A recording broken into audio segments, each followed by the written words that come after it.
안녕하십니까. 예, 김영준이라고 합니다.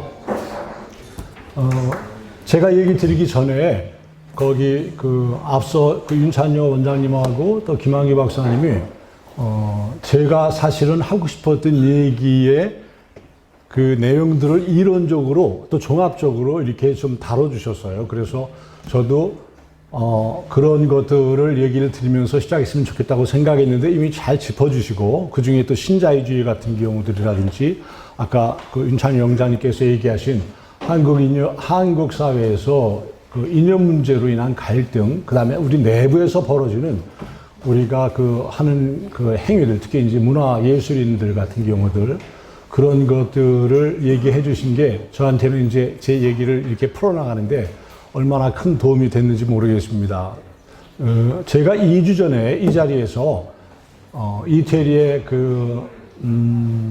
정치 사상가 또 현실 정치에 참여했던 사람인데 안토니오 그람시라고 하는 사람을 소개하면서 그람시는 사실은 전 세계 좌파 혹은 진보적인 성향을 가지고 있는 사람들 입장에서는 더할 나위 없이 귀중한 보물이면서 또 멘토가 될 수 있는 역할을 했던 사람이죠.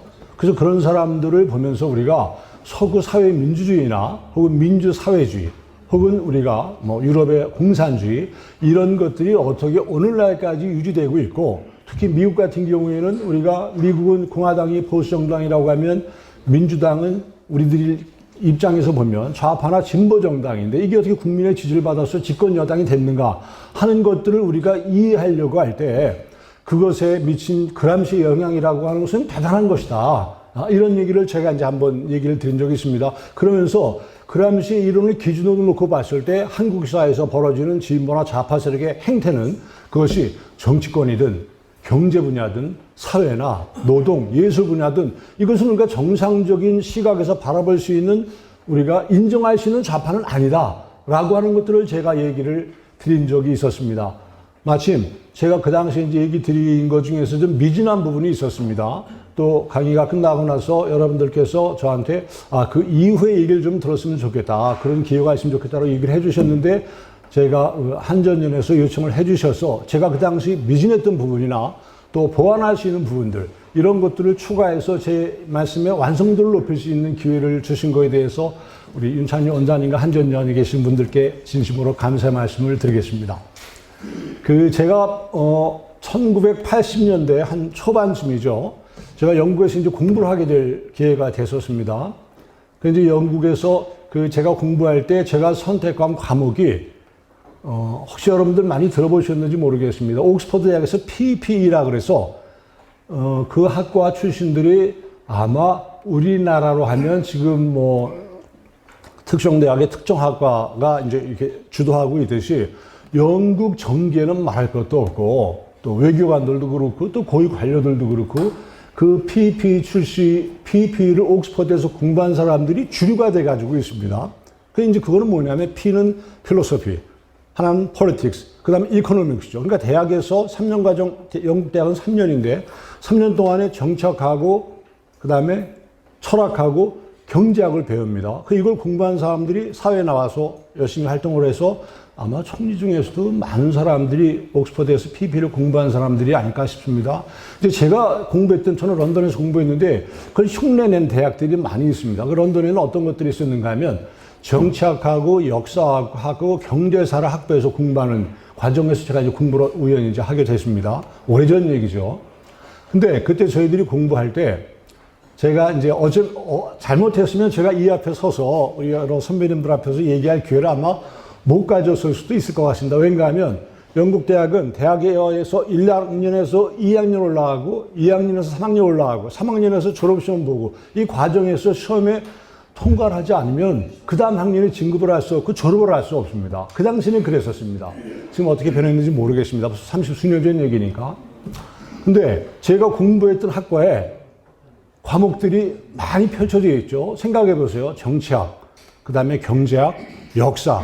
이 분야에서 내가 좋아하는 과목들을 고를 수 있는 과목들이 수십 개가 놓여 있습니다. 그걸 학생들이 자기가 선택합니다. 그러니까 정치학 분야에서는 나는 이 과목을 공부하겠다. 경제학에서는 이 과목을 공부하겠다. 철학에서는 이 과목을 공부하겠다. 그리고 선택을 합니다. 그 선택을 해서 그것들을 열심히 공부하죠. 그러면 이것에 대한 평가를 어떻게 하는가 하면 마지막에 졸업시험을 보는데 졸업시험에서 내가 공부했던 과목들 중에서 저는 이제 7과목을 공부했었는데 7과목, 한 과목이 저희들한테 문제가 한 15문제, 12문제에서 15문제 나옵니다. 주관식으로. 그러면 저희는 그 중에서 내가 쓸 수 있는 가장 자신 있는 문제를 4개를 고를 수 있습니다. 그래서 이거를 3시간 동안에 써야 됩니다. 그러니까 그때는 좀 PC로 하는 게 아니라 다 손으로 쓰는 거니까 그러니까 3시간 동안에 문제 4개에 대한 답을 열심히 쓰고 나면 한 페이지가 한 15에서 한 16, 많이 쓰면 한 20페이지가 있습니다. 그러니까 이거를 이제 냅니다. 그러면 이건 어떤 룰이 그 상황에서 우리가 이해할 수 있는가 하면 예를 들어서 정치학 분야에서 너가 고른 과목이 있고 저는 영국 정치를 선택을 했었는데 그러면 거기서 시험에서 15문제가 나오는데 그 중에서는 이제 고를 수 있는 것들이 딱 정해져 있죠. 선택할 수 있죠. 그러니까 나는 이거를 공부했는데 내가 공부한 게 안 나왔다. 이거는 아예 변명이 되지 않습니다. 그렇지 않습니까? 15개에서 내가 과목을 고를 수 있는 게 딱 정해져 있으니까 그리고 내가 쓴 이 답안지를 그 학교 교수가 채점하지 않습니다. 다른 대학에 보냅니다. 그러니까 다른 대학에서 그 교수가 채점을 해가지고 결과 가지고 오니까 그 시험에서 내가 떨어졌다고 하는 것들은 내가 잘못한 게 100% 인정되는 거죠. 근데 우리가 공부하다 보면 감기도 걸릴 수 있고 몸살도 날 수 있고 뭐 지병도 생길 수 있고 또 집안에 누가 돌아가실 수 있지 않습니까? 그러면 그런 사람들을 위해서 기회를 또 줍니다. 그러니까 그 얘기는 뭐냐면 최상의 상태에서 너가 최선의 선택을 하고 열심히 뭔가 써내서 그 대신에 우리는 아주 깐깐하고 까칠하게 이걸 체크하겠다. 그리고 답을 주니까 떨어진 사람은 할 말이 없죠. 근데 제가 정치 사상 분야에서 낙제를 한번 했습니다. 그래서 재시험을 봤습니다. 그 낙제를 했다는 거는 제가 그 다음 학년으로 올라갈 수 없는 상황이 되고 졸업은 말할 것도 없죠. 그때 제가 공부했던 게 정치 사상 분야에서 학자들을 공부했었습니다. 우리가 잘 아는 것처럼 이놈의 좌표를 쭉 펼쳐놓고 보면 우파에는 프랑스 혁명을 반동혁명으로 얘기했던 에드먼드 버크, 그 다음에 장자크 루소, 그 다음에 제임스 밀이라고 있습니다. 존 스튜어트 밀의 아버지입니다. 그 다음에 제레미 벤담이 있습니다. 그 다음에 존 스튜어트 밀이 있습니다. 이 우파에서는 그렇고 좌파에서는 막스, 레닌, 그람시 이런 사람들을 대표되는 정치 사상가들을 우리가 7명을 이제 선택해서 공부하게 됐죠. 근데 제가 왜 떨어질 수밖에 없었는가 하면 무식해서 떨어졌습니다. 무식해서. 제가 마크스의 사상을 가지고 페이퍼를 골라서 답을 쓰려고 하면 레닌도 마찬가지죠. 그람시도 그랬습니다. 저는 생판 이 사람들이 뭘 얘기하는지를 알지도 못하고 공부를 시작했었으니까. 근데 영국에서는 그걸 고등학교 과정부터 배웁니다. 그러니까 고등학교에서부터 마크스, 레닌, 그람시, 하이엑, 그 다음에 뭐 또 에드먼드 버크를 배운 학생들이니까 대학교에서는 시험 문제가 아주 꼬아져가지고요. 내가 마크스의 사상을 마크스는 왜 폭력혁명을 주장했는가. 이거는 고등학교 시험에 해당되는 내용이고 대학교 시험이니까 이 문제가 꼬여가지고 내가 마크스의 폭력혁명이 일어날 수밖에 없는 역사적인 현실을 우파 입장에서 비판하라. 이런 문제가 나오면 내가 우파를 모르고 이 답을 쓸 수는 없지 않습니까? 그런 문제가 나오는데 뭐 손을 댈 수가 없는 거죠. 그래서 제가 그 시험에 떨어졌습니다, 한번. 그래서 어쨌든 열심히 또 죽어라고 공부해가지고 그 시험에 나중에 통과했는데 제가 그때 배웠던 것들이 한국에 와서 제가 여러 선배님들 앞에서 지금 그런 얘기를 할 수 있는 기회가 됐을 거라고는 상상도 못했고 그 다음에 또 이게 오늘날 한국 사회를 이해하는데 내가 그때 정말 고생하면서 공부했던 것들이 이렇게 적용이 가능하고 이렇게 분석이 가능하고 또 이렇게 해석이 가능하고 이렇게 또 예측을 할 수 있구나라고 하는 점에 그런 현실을 생각하면 제가 지금도 참 감사하게 생각합니다. 그래서 제가 이제 지금 서두가 좀 길어졌는데 어쨌든 저는 한국 사회에서 지금 보면 제 기준에서 보면 보수는 보수답지 않고 또 좌파는 좌파답지 않습니다. 뭘 가지고 그런 얘기를 하는가? 당신이 무슨 근거를 가지고 그런 주장을 하는가? 뭐 복잡하게 생각할 수 이유도 없습니다. 한국 사회, 이 사회의 보수는 너무 부패했습니다. 근데 보수의 가치는 성장과 발전을 위해서 헌신하는 것들이 이 사람들의 본 모습인데 뭘 하다가 뭐 떡국을 하나 만질 수 있는 거죠. 근데 이거에 너무 큰 관심을 갖게 돼버렸어요. 한국 사회의 보수가 그렇지 않습니까? 또 진보도 그렇습니다. 한국 사회 진보도 참 이해하기 어려운 부분들이 많아요. 그 왠가 하면 한국 사회 진보라고 하는 것들은 이 사람들이 오늘날 보면 너무 구태의연하죠. 그러면 이 진보나 좌파 세력의 본질은 뭐냐? 이 사람들은 다양성을 추구하면서 보수가 건드리지 않은 이슈들, 여성이나 인권이나 뭐 환경이나 이런 문제들, 이런 다양성에 대해서 관심을 갖고 외연을 확장시켜 나가야 되는데, 이런 것들도 자신들의 본 모습인 다양성을 추구하는 가치는 없어져 버리고 너무 구태의연해진 거죠. 이것이 가장 상징적으로 보여주는 게 대한민국의 정치죠. 이건 뭐 다들 알고 계시니까 제가 굳이 얘기 드릴 필요는 없을 것 같습니다. 그러면 제가 지금 얘기 드리려고 하는 것들의 시작을 저는 어떻게 얘기를 드리고 싶은가 하면, 제가 그때 가서 공부할 시점에 제가 유럽에서 벌어지는 여러 가지 현상들, 특히 저는 영국이나 프랑스나 뭐 독일을 왔다 갔다 할 수 있는 기회가 많았으니까, 그때 제가 놀랬던 것들 중에 하나가 영국의 노동자들이 주 4.5일제를 일하고 있었습니다. 그 당시에. 우리는 주 5.5일제, 형식적으로는 사실은 6일제, 7일제, 일주일 내내 일하는 여건이 한국 사회에서는 아주 뭐 보편적인 현상이 됐을 때, 유럽에서는 주 4.5일제를 하고 있더라고요. 이미 정착이 돼가지고. 근데 제가 더 놀란 게 있었습니다. 주 5일제. 그랬다가 제가 더 놀란 게 강성 노조들이 있습니다. 영국에서도 그렇고, 뭐 프랑스도 그렇고. 근데 강성 노조에서 주 4.5일제를 요구하는 그 공장들이 있었어요. 제가 그거를 보면서 더 놀란 거죠. 아니, 주 5일제하고 5.5일제, 6일제가 비교를 해도 이거 힘들 판인데, 이 사람들은 주 4.5일제를 요구한다? 이래서 이 나라들이 되겠나? 그래서 제가 그때 느낀 느낌이, 너희들은 망하겠다. 제가 그런 생각을 했습니다. 그런 생각을 했어요. 오늘날 한국을 보면 지금 주 5일제를 하고 있지 않습니까? 요즘에 언론에서 많이 보도되는 경우들이 있습니다. 한국도 강성 노조들이 있어요. 주 4.5일제, 4일제 요구들이 나오고 있지 않습니까? 그죠? 이게 특정 집단에서 이미 실행되고 있는 곳들도 있겠습니다만, 나는 이런 대한민국의 현실을 보면서 한국에 와 있는, 혹은 한국을 바라보는 베트남에서 노동자들, 태국에서 노동자들, 혹은 나라 건너서 인도나 이런 데서 한국 사람들, 한국 사회 이런 현상들을 바라보면서 저는, 야, 저 나라 부럽다. 우리도 저렇게 한번 해야 되겠다. 라고 생각하는 사람들보다 쟤들 금방 망하겠다. 이렇게 생각하는 사람이 분명히 있을 수 있겠다. 라는 생각을 했습니다. 그러면 제가 또 무슨 걸 가지고 얘기하는가? 영국이요, 잘 아시는 것처럼 1900년에 노동당이 창당이 됩니다.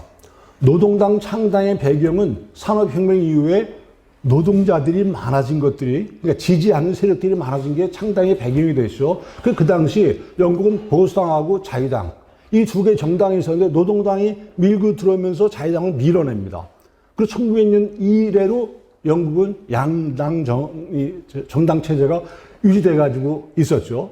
그랬다가 1945년에 2차 대전이 끝나고 윈스턴 처칠 총리가 전쟁 이후에 사회가 얼마나 피폐해 있습니까? 그러니까 이거 우리가 성장과 발전도 중요하지만 우리가 복지를 좀 관심을 갖자. 그래서 그 당시 보건장관을 했던 윌리엄 베버리지라고 하는 사람을 불러서 계획을 만들게 합니다. 입안을 하게 하죠. 그게 우리가 잘 알고 있는 복지 문제에 관한 영국을 상징하는 베버리지 보고서입니다.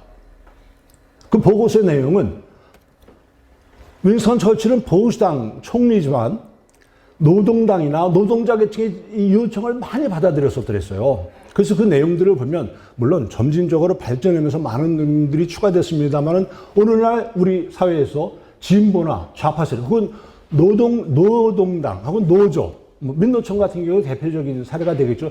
이쪽에서 요구하는 내용들이 이미 그 당시 그 앞에 다 들어 있었습니다. 그 안에. 거기에 심지어 우리가 알고 있는 근무 외수당은 말할 것도 없고, 실업수당, 의료수당, 그 다음에 출산수당, 심지어 과부수당도 있습니다. 장례수당도 있었습니다. 이렇게 되니까 영국 국민들이, 영국의 복지 시스템이 체계를 갖춰졌구나. 근데 문제는 뭔가 하면 재원이죠, 재원. 돈을 마련해 놓지 못하고 노조가 요구하는 대로, 노동자 집단이 요구하는 대로 복지정책을 만들어내다 보니까 영국 경제가 피폐해지기 시작했습니다. 여기에 결정적인 역할을 하는 게 영국의 노조인데, 1960년에서 70년 사이에 영국의 노조가 정말 활성화됩니다. 아마 우리나라에서 이 좌파 정권에서 민노총이나 한국노총이 성장하는 것만큼의 성장들을 했던 거죠. 근데 이 사람들이 왜 우리들이 그런 생각을 갖지 않습니까? 사람이 서 있으면 앉고 싶고, 앉으면 눕고 싶고. 제가 군대에서 처병 근무를 할 때 저는 정말 걸어가면서 조는 것들을 경험했었습니다. 여기 선배님들 그런 거 아마 경험해 보셨을 거예요. 자는 건 누워서 자는 건데 우리가 앉아서 조는 것까지는 우리가 이해가 되지 않습니까? 초소 근무를 하니까 서서 졸지 않습니까? 행군을 하는데 자면서 가는 거예요, 자면서. 그런 것처럼 사람이 이제 그런 어떤 그 패턴들이 있죠. 이 영국의 노조들이 처음에는 복지 문제만 관심을 가지고 있다가 궁극적으로 어떤 일을 일으키는가 하면 영국 정치사에서 큰 사건을 일으키는데 정부 세계를 끄집어내립니다. 우리가 여러분들 들어보셨는지 모르겠습니다. 해럴드 윌슨이라고 노동당 정부가 있었습니다. 그 다음에 에드워드 히스라고 보수당 정부가 있었습니다. 그 다음에 제임스 캘런이라고 또 노동당 정부가 있었어요. 노조가 기반이 된 영국 노동당을 노조가 끌어내립니다. 이거는 엄청난 사건이죠. 저는 이런 문제들이 한국 사회에서 우리가 이런 식으로 가면 이거 얼마 안 남았겠다. 그 당시 영국 노조는요, 어떤 역할까지 했었는가 하면 자기들이 추천하는 사람을 노동상에서 국회의원 지역구에 할당을 해가지고 당선시킵니다. 그것도 안전한 지역에서. 우리나라도 특정 지역에서 어떤 후보가 나와도 자질 검증이 특별히 필요 없이 당선되는 경우들이 많지 않습니까? 노동자들이 많이 살고 있는 동네, 예를 들면 영국의 만체스터나 셰필드, 또 리즈 이런 데다가 노조가 추천한 인물을 갖다 심으면 그건 당연히 당선이 되죠. 당선되죠. 이러면서 영국 사회가 아주 어려워졌습니다. 그 중에 대표적으로 세 개의 노조 활동이 아주 극성화됐었는데 첫 번째가 광산노조입니다. 광산노조. 두 번째가 철도노조입니다. 세 번째가 인쇄노조입니다. 광산노조나 철도노조가 주는 영향이라고 하는 것들은 우리들에게 직접적이니까 그래서 한때 영국 그 당시 60년대, 70년대 영국은 겨울에 광산노조가 파업을 시작하면 추운 겨울이 돌아왔어요. 그래서 아주 매섭게 추운 영국이라 해서 severe cold UK 혹은 브리튼 이런 개념이 있었습니다. 광산노조가 자기들에게 유리한 시기가 오면 파업을 시작합니다. 그러니까 국민들은 추위에 떨 수밖에 없죠. 석탄 갖다 떼고 이래야 되는데 그게 안 되니까. 철도노조도 마찬가지입니다. 결정적인 타이밍 골라가지고 이 사람들이 파업을 들어가면 사람들이 발이 묶여버리지 않습니까? 더 가관인 거는 인쇄노조입니다. 인쇄노조. 여러분들 인쇄노조가 파업하면 우리들한테 어떤 영향을 줄까? 60년대, 70년대 영국의 인쇄노조는요, 인쇄노조 간부들이 인쇄노조의 가장 큰 고객은 신문사입니다. 신문사. 많이 들어보셨죠? 더 타임스나 데일리 텔레그래프나 인디펜던트나 이런 신문들. 이 인쇄물들을 인쇄소에 보내는데 신문사에서 인쇄노조의 간부가 신문의 내용을 검토를 합니다. 검토. 그래서 이 기사는 안 된다. 빼면 이 기사가 그 다음날 신문사의 의지와는 상관이 없이 실리지가 않는 거예요. 그러니 이게 정상적인 사회가 될 수 있습니까? 여러분들 루퍼드 머독이라고 들어보셨을 겁니다. 지금은 미국 폭스 뉴스사를 가지고 있기도 했고, 영국에는 타임스라고 하는 신문을 운영했던 사람인데, 이 사람이 또 어떤 걸로 유명하냐면, 이 사람이 운영했던 더 선이라고 하는 대중지가 있습니다. 영국은 이제 큰 신문, 우리나라 조선일보나 이런 것처럼 큰 신문, 또 옛날 길거리에서 막 무료로 나눠지는 우리나라 그 신문들, 그런 걸 타블로이드판이라고 하는데, 그 중에 타블로이드판 중에서 가장 유명한 게 더 선하고 미러인데, 이 선에는요, 1면을 넘기고, 그 다음 2면이 나오고 3면이 나오지 않습니까? 3면에 여자가 다 상체를 다 벗은 신문을 처음으로 게재하기 시작해가지고 영국 노동자들 아주 환호하게 만든 신문입니다. 이 루퍼드 머독이라고 하는 사람이 이 인쇄노조하고 한판 붙습니다. 그래서 인쇄노조 몰래 런던 외곽에다가 신문을 발행할 수 있는 시스템을 전부 갖춰놓습니다. 은밀하게 갖춰놓습니다. 은밀하게. 그리고 자기들이 원하는데 신문기사가 나오려고 할 때 인쇄노조에서 노 하니까 오케이. 그리고 자기네가 원하는 이 만들어 놓은 공간 신문을 발행해 놓고 자기들하고 관련된 이 신문사 직원들을 전부 해고시켜 버립니다. 다 해고시켜 버렸습니다. 전부. 이런 강력한 정책을 하지 않으면은 이 노조하고 싸우면서 이기기 어렵지 않습니까? 이런 일들이 만연되면서 영국이 1976년에 IMF 금융위기가 옵니다. 그러니까 영국이 수치스러운 일을 경험한 거죠. 이 직전까지 어떻게 했는가 하면 영국의 경제 발전 이 속도가 성장률이 독일의 서독의 그 당시 반이었었습니다. 반. 프랑스의 75%밖에 안 됐었어요. 그러니까 노조가 한 특정 국가를 어떻게 심각한 문제를 끌고 갔는지를 정확하게 아는 거죠. 이때 등장한 사람이 우리가 잘 알고 있는 마가렛 대처입니다. 아까 우리 김만기 박사님 신자유주의 얘기해 주셨는데, 예, 신자유주의라고 하는 이름으로 무장을 해서 대처리즘이라고 하는 통치 철학을 만들어내죠. 대처의 이 머릿속에는 어떤 사람들의 생각이 들어가 있었는가 하면, 아까 제가 모두의 우파 쪽의 정치 사상가들, 이 중에서 제임스 밀하고 그 아들 존 스튜어트 밀, 그 다음에 제러미 벤담, 그 다음에 아담 스미스, 그 다음에 하이에크, 이 사람들의 이론들이 전부 들어가 있었어요. 그래서 대처가 노조들하고 싸움을 하는데, 그것이 광선 노조가 됐든 철도 노조가 됐든 인쇄 노조가 됐든 너희들이 하고 싶은 대로 해라. 단 그것이 잘못되면 책임은 너희들이 져라. 자유방임 정책을 주되 책임은 너희들이 갖는 거. 그 다음에 자유시장 경제체제, 자유시장.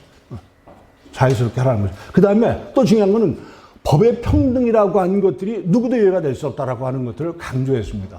그러니까 노조 활동이 지금 얘기한 것처럼 너희들이 파업하려면 해. 그 대신에 벌어지는 문제들은 너희 책임, 너희들은 몫이다. 그래서 너희들이 그걸 감당해야 하는데 우리는 공권력을 투입할 수 없다. 공권력이 뭡니까? 경찰력, 행정력, 군사력입니다. 마크스가 왜 유사 이래로 노동자는 혁명을 하는데 폭력혁명이 전제가 되어야 되는가? 그 배경에는 인류 역사에서 다수들이 가지고 있지 못한 소수가 늘 가지고 있던 경찰력, 행정력, 군사력, 이것을 소수가 가지고 있기 때문에 이 소수하고 싸우면서 다수는 늘 질 수밖에 없다. 그것이 고대 노예사회는 다수의 노예고, 중세 봉건사회에서는 다수의 농노고, 그 다음에 초기 자본주의 사회에서는 부르주아 계층들인데, 이 사람들이 이런 수단을 가지고 있는 사람하고 싸우면 안 되니까 폭력혁명은 수단이 될 수밖에 없다. 그러니까 공산당 혁명이라고 하는 길지 않은 팜플렛의 맨 마지막 부분은 전 세계 노동자들이 단결하라는 말로 촉구하면서 끝내지 않습니까? 그 노동자 혁명을, 그 폭력혁명을 전제로 한다라고 하는 것들은 이 수단을 가지고 있는 사람들하고 싸우기 위해서 말려서는 안 된다는 것이 마크스의 주장이었단 말이죠. 이게 우리가 알고 있었던 이런 상황들이 이 노동자들이 오늘날까지 전가의 보도처럼 생각하고 있는 거죠. 대처가 그런 사람, 이 역사의 흐름 발전 과정에서 이런 어떤 이 좌파 사상가들의 생각을 철저하게 분석하고 대처할 수 있는 존 스튜어트 밀의 자유론을 읽고, 아담 스미스를 읽고, 또 하이에크를 읽고 해서 이 사람들을 척결할 수 있는 전략을 만들어냈던 겁니다. 그 결국은 영국이 어떻게 됐습니까?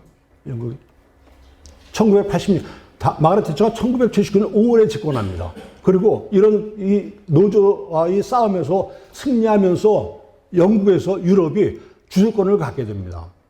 주도권. 영국은 프랑스하고 아주 전통적으로 앙숙 관계지 않습니까? 프랑스가 1981년에 프랑스와 미테랑이라고 하는 사회당 당수가 집권을 합니다. 그러니까 진보 진영이죠, 진보 진영. 이 사람은 프랑스에서 사회당이 얼마나 힘들게 집권했는가 하면 28년 동안 1958년부터 드골이 집권하는 골리스트, 그러니까 보수정당이죠, 보수정당. 보수정당이 프랑스를 계속 성장시키다가 1980년에야 비로소 사회당 정부로 넘어갑니다. 그러니까 프랑스 사회에서 이념의 스펙트럼이 이 지지자들이 우파에서 좌파로 처음 넘어간 거죠. 그랬다가 프랑스와 미테랑이 금방 자기들의 정책을 우파 정책을 바꿔버립니다. 왜? 좌파 정책 해가지고는 안 된다는 걸 알았고, 이미 대처리즘이 유럽 전체에 확산하면서 신자유주의하고 같이 연계돼가지고 미국도 그거에 동조해 있었으니까 이 싸움에서 우리가 될 수 없겠다 해서 프랑스 사회당도 우파 정책으로 가는 거죠. 독일도 그랬습니다. 스페인도 그렇고 이태리도 그랬어요. 대처의 역할이라고 하는 것이 그만큼 유럽 정책에서 중요한 역할을 했었습니다. 그리고 이 사람이 보상 정부가 계속 진행됐던 거죠. 영국이 자동차 노조가 또 유명했었습니다. 1980년대 영국 제가 가서 이게 보니까 이상하다. 영국은 자동차에 관한 한 미국하고 서로 협의해가면서 국제의 자동차 산업을 주도했던 나라인데 영국 차들 보기가 쉽지 않았었습니다. 여러분 생각해 보세요. 영국 하면 떠오르는 차 브랜드가 뭐가 있습니까? 예, 옛날에 롤스로이스 있었습니다. 또 벤틀리라고 있었습니다. 이게 대형차예요. 중형차로 로버라고 있었습니다. 소형차로 오스틴 미니차가 있었습니다. 그러니까 영국은 자동차 산업에 관한 한 대형차, 중형차, 소형차를 다 가지고 있죠. 그 다음에 우리가 알고 있는 것처럼 그 당시에 독일의 BMW나 또 벤츠 같은 경우, 저 북유럽 스웨덴의 볼보, 또 아우디, 이걸 빼고, 그러니까 그 당시 영국의 자동차 산업이라고 하는 것들은 전후 국제의 이 자동차 질서를 지배할 정도로 영향력이 있었는데 80년대 가보니까 영국 자동차를 보기가 쉽지 않더라고요. 처음 물어봤습니다. 왜 이렇게 했는가? 자동차 노조 때문이라고, 자동차 공장의 노조들. 노조들이 아까 얘기드린 것처럼 지금 한국 사회에서 벌이는 노조들하고 비슷합니다. 자기 자식들한테 일 승계해주고 보너스 많이 갖고 퇴직하면 나 자동차 공짜로 달라고. 지금 우리 현대 사는 것들 옛날에 다 그러지 않았겠습니까? 그래 영국이 경쟁이 됩니까? 그러니까 영국의 자동차 산업의 사하고 주, 벤틀리, 롤스로이스, 로버, 오스틴 미니 이 회사의 운영자들이 노조 대표들하고 손을 잡고 대처를 찾아옵니다. 이것도 대단한 뉴스가 되는 거예요. 노사가 손을 잡고 정부에 요청을 하러 왔다는 게 서로 싸워야 되는데. 그러니까 이 사람들은 그만큼 절박했던 걸 알았던 거죠. 대처가 묻습니다. 뭘 도와줬으면 좋겠냐? 얘기는 간단합니다. 재정 지원. 그 다음에 외국에서 수입해오는 특히 일본 자동차들. 고율 관세를 부과해서 우리가 일단 우리를 방어할 수 있는 방어막을 좀 할 수 있도록 해달라. 그러니까 첫 번째는 돈 지원해달라는 거고 두 번째는 외국 물건 못 들어오게 해달라는 거죠. 대처가 그 얘기를 듣고 내가 며칠 있다 답을 주겠다. 그리고 돌려보냈습니다. 그리고 영국 국민들이 보고 있는 영국의 의회는요. 텔레비전은 중계를 합니다. 영국 국민들이 보는 데서 대처가 수상, 총리로서 얘기를 하는데 며칠 전에 국민들이 다 보고 있는 겁니다. 며칠 전에 우리나라를 대표하는 자동차 노조의 대표들이 와가지고 노사 대표들이 와서 나한테 이런 요구를 했는데 내가 오늘 그거에 대한 답을 드리겠습니다. 국민들한테 얘기를 하는 거예요. 국민들한테. 그리고 이 사람이 얘기를 합니다. 내 대답은 한마디로 no다. no. 대처가 정치인 아닙니까? 우리나라 같으면 이재명 같은 경우면 그렇게 왔으면 왜 이제 오셨냐고 내가 뭐든지 들어드리겠다 그랬을 겁니다. 그리고 대처가 거기다 사주고 붙입니다. 여러분들 우리나라도 일본 사람들을 좀 죄송합니다. 외놈이라고 그러지 않습니까? 우리 눈에도 작은 사람들이 일본 사람, 영국 사람들은 얼마나 작아 보입니까? 대처가 설명하기를 영국이라는 섬에서 일본이라는 섬은 적어도 5,500마일 정도가 떨어져 있는 먼 거리다.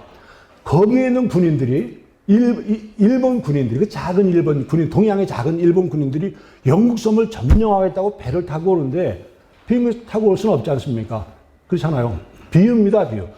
자동차를 비행기 실어가지고 수출하면 단가가 안 맞으니까 배를 타고 옵니다. 그럼 한 달 만에 오겠습니까? 거의 2달 거리죠. 왔다 갔다 해가지고. 그럼 영국 군인들은 저 도보 항구에서부터 시작해가지고 쭉 일본 군인들이 쳐들어오는 걸 막기 위해서 기다리고 있는 거죠. 그러니까 한 2달 걸려서 오는 배를 타고 온 군인들이 오다가 병도 들었을 거고 음식도 안 맞아가지고 탈진도 했을 거고 기진맥진해서 오는 군인들을 무장하고 있던 영국 군인들이 전쟁이 벌어집니다. 그런데 그런 군인들하고 싸워서 지는 영국 군인은 그건 군인이 될 자격이 없다 그랬습니다. 무서운 얘기 아닙니까? 그리고 이게 정말 현실적인 얘기가 되는 거죠. 아니 동양의 노동자들이 아침부터 가가지고 일본 노동자들이 가서 열심히 일해가지고 만든 자동차가 있다. 이 자동차가 전통적으로 자동차면 영국이 말하자면 큰 브랜드 네임을 가지고 있는 국가인데 이런 사람들과 그 사람들이 만든 자동차하고 경쟁해서 자동차 이 경쟁이 안 되면 그런 회사는 문 닫는 게 낫다 그랬습니다. 그 결과 벤틀리, 롤스로이스, 로버 전부 없어져 버렸습니다. 전부 유럽, 미국 차들에게 다 인수돼 버렸어요. 근데 영국 경제는 어떻게 됐습니까? 더 성장했어요. 더 성장했습니다. 이게 신자유주의가 주장하는 그 미국의 레이건 대통령의 레이거노믹스라고 이게 서로 연결돼가지고 1980년대 이래 유럽의 사상을 지배했던 있습니다. 그 1980년대부터 90년대, 2000년까지는 유럽은 보수의 시대였습니다. 보수 정당이 집권을 하고 있는 시대. 드골도 28년을 집권하지 않았습니까? 대처도 1979년부터 91년까지. 그리고 후임자한테 자기 정권을 인계해줬어요. 존 메이저입니다. 그러니까 적어도 보수당 정권이 오랫동안 집권했죠. 한국에 박정희 정권이 18년 집권했습니다. 만약에 저는 이제 그런 생각, 이런 걸 보면서 제가 박정희 대통령이 좋다 이런 걸 떠나가지고 드골만큼 집권을 했으면 또 대처처럼 집권했으면 한국 사회가 지금 이렇게 됐을까? 그런 면에서는 되게 아쉬움이 있죠. 이게 이제 이런 역사가 우리들에게 주는 교훈이죠. 이게 유럽에서 그런 일이 벌어졌으니까. 그러니까 유럽 사람 모두 1980년대, 90년대, 2000년대까지를 풍요의 시대라고 얘기하지, 뭐 노사 갈등의 시대 이렇게 얘기하지 않습니다. 근데 우리는 지금 한 세대 지나서 우리나라 사회에서 이전에, 오래전에 제가 너희들 그러다 망하겠다. 유럽의 현실을 보고 제가 지적했던. 그 다음에 그 이후에 대처에서 무차별, 또 드거레에서 무차별, 또 아데나우에서 무차별, 박셀란 저런 사람들이 오늘날 한국 사회에서 횡행하는 걸 보면 이거 큰일 났다 이런 생각이 들죠. 그 얘기는 뭐냐면 한국 사회의 이 노조들이 정말 공부 안 하고 있어서 그런 겁니다. 그러니까 대학이는 좋죠. 저 사람들은 공부하지 않아요. 그러니까 옛날 쓴 전략이나 전술들을 그대로 쓰고 있습니다. 이게 이제 맹점이 되죠. 시간이 벌써 다 가버렸습니다. 제가 한 가지만 더 얘기 드리고 제 얘기를 끝내겠습니다. 저는 이제 이 한국 사회 이념 문제에 관한 보수 정권이든 진보 정권이든 다 자기 정책들이 옳다고 국민들을 설득하고 그러지 않습니까? 그러니까 국민들은 금방 현혹이 돼요. 어떤 문제에 관해는 한국 사회의 이 좌파 정권이 했던 문제 중에서 우파가 나는 왜 이걸 놔두고 있는가? 제가 아쉽게 생각하는 게 노무현 대통령 때 우리 국방 개혁을 하면서 군 복무 기간을 줄였어요. 그래서 국민들로부터 특히 젊은 사람들, 또 군대 간 아들들을 두고 있는 부모들한테 많은 지지를 받았겠죠. 저는, 어떻게 이런 사람이 이렇게 무책임할 수 있는가. 왜냐하면 영국에서 1957년부터 63년까지 해럴드 맥밀란이라고 하는 총리가 있었습니다. 보수당 정부인데 이 사람이 국방개혁을 했습니다. 국방개혁을 해서 56만 명이 되는 병력을 37만 5천 명으로 줄여버립니다. 그러니까 군 병력 확 줄여버린 거예요. 그리고 이 사람이 대안으로 핵무기를 개발합니다. 근데 문제는 뭐냐면 본질은 국방 개혁을 해서 많은 젊은이들을 사회로 내보낸 거죠. 사회로. 우리가 지금 이 군 복무 기간을 줄여버리면은 그 젊은 사람들이 어디로 나갑니까? 사회로 나올 수밖에 없잖아요. 그럼 영국은 왜 그때 국방 개혁을 했는가? 전쟁 이후에 사회에 젊은 노동력을 쓸 수 있는 사람들이 부족하다. 그러니까 국방 개혁을 해서라도 젊은 사람들을 사회로 흡인해야 되겠다. 우리는 어떻습니까? 노무현 정부나 문재인 정부 때 우리는 늘 젊은 사람들이 실업자들이 많았었어요. 실업자가 많이 벌어지는데 인기 영합주의 정책을 통해가지고 군복무를 줄여버리면 젊은 애들을 더 실업자를 양성하는 모양새로 끌고 가는 거 아닙니까? 나는 보수당 정부가 이런 엉터리 정책들을 당신들 왜 하고 있냐라고 왜 얘기를 안 했는지 모르겠어요. 그러니까 국방개혁이라고 하는 것도 타이밍이 있는 겁니다. 우리는 그것도 실기해버렸거든요. 그러니까 오직 표를 의식한 인기영합주의 정책만 만들다 보니까 사회가 어떻게 돌아가든. 근데 문제는 뭐냐, 국민들이 그게 현혹이 되는 게 문제죠. 어쨌든 제가 나무드린 유인물에 지난 2주 전에 강의 얘기 드린 것도 그렇고 좀 보태서 살을 넣었는데 차세에 대한 정치사상 교육과 안보라고 하는 이 틀 속에서는 영국이 아니어도 이런 어떤 국가도 우리들에게 적용할 수 있는 사회들이 된다. 그런 것들이 한국 사회에서 교육을 통해서 개선되지 않으면 개딸들은 개딸대로 막 양성되고 뭐 나라들이 어질러지고 또 사회가 어떻게 앉을지 모르는 대중들이 많아지면 우리나라는 뭐 결국 망할 수밖에 없지 않습니까? 제가 이런 문제에 관련돼서 유럽의 사례를 그냥 간단히 소개하면서 얘기를 드렸습니다. 죄송합니다. 좀 차분히 더 시간 두고 얘기를 했어야 되는데 시간이 많이 가죠. 나중에 또 기회 되면 감사합니다.